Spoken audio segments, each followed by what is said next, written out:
I come in here, no matter what happens, and I'm going to expect the same from you, is I'm going to be accountable for everything.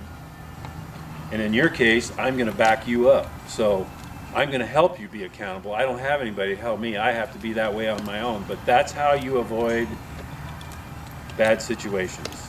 And that's how you see, my students and me could not travel around the world doing this crazy event and being successful and going over all these things unless there was this incredible trust and leadership between you and the horse. That's what it's all about. And so by riding this way, and it is work, this is a physical thing. This is not one of these deals where you get on and you say, go horsey, go. In here with him, I have a well-designed plan of exactly how long I'm going to work him, and that's very, very important. And how much I'm going to go each way and at what speed, and I plan that all out way before I get on. They don't want to follow somebody that's erratic and unpredictable. They want to be able to know me. Every day I come out and I grab Doc with a halter, he knows exactly how Bill is. The number one element that you bring with you when you get on this horse is energy coming from you. You must be willing to step up and bring it with you. And when I mean bring it with you, I mean ride every step. The hoofbeats of a horse when you're riding. And what I mean by that is, when they're walking, it's a 4-beat rhythm, okay? 1, 2, 3, 4. 1, 2, 3, 4. 1, 2, 3, 4. All right, now, let's get a little cadence or energy going. So in dressage, it's being on the bit. Okay, keep riding. Let's pick up the pace a little. Let's pick up the pace. Let's go into a working walk where you're really moving there a little. 1, 2, 3, 4. 1, 2, 3, 4. Perfect. Now keep that up. Keep that up. So the cadence is 1. Okay. The next thing is being on the bit. Being on the bit means, and Doc likes this, he's behind the bit. He really drops his face deep.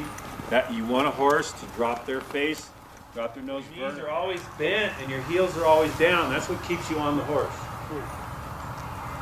So and that's the hardest part about riding is keeping your heels down. If you keep your heels down, your butt will stay down. If you don't practice pushing your heels down, your butt will come up all the time and you'll get bucked off. All right, looking good. Look at this horse as a weight balance. The shoulders are one end of the scale. The forearms and the hocks are the other end. Okay. When you ask a horse to go forward, see where my shoulders are forward? You see which way she's moving back? You see which way she's moving?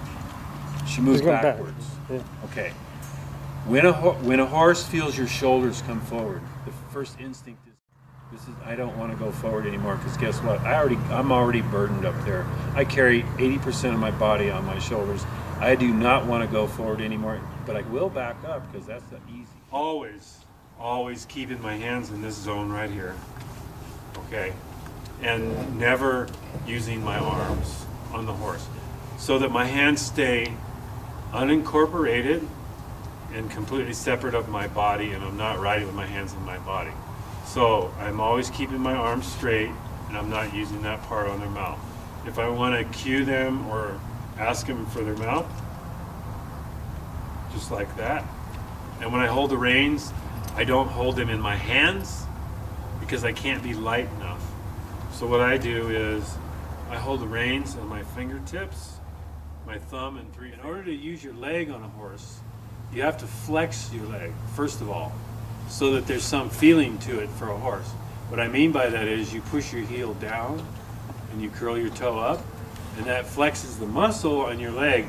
Now you have some rigidity to it so that when you use it on the horse, they respect it. And you're not just this rag hanging here and then you're stabbing them, like poking them. That's not cool. In order to ride a horse and stay on a horse and stay balanced, one must not use the stirrups.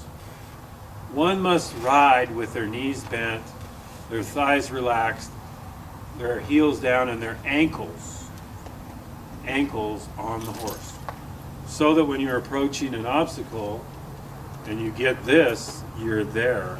My left pocket only. Now, if I were going over something right here, like a log, and I were looking down, it would put my weight on the wrong side. It would put it over here and confuse her a little bit, and make it harder for her to go this way. So, stay down on this side, even though I'm side passing this way, keeping my right hip lower.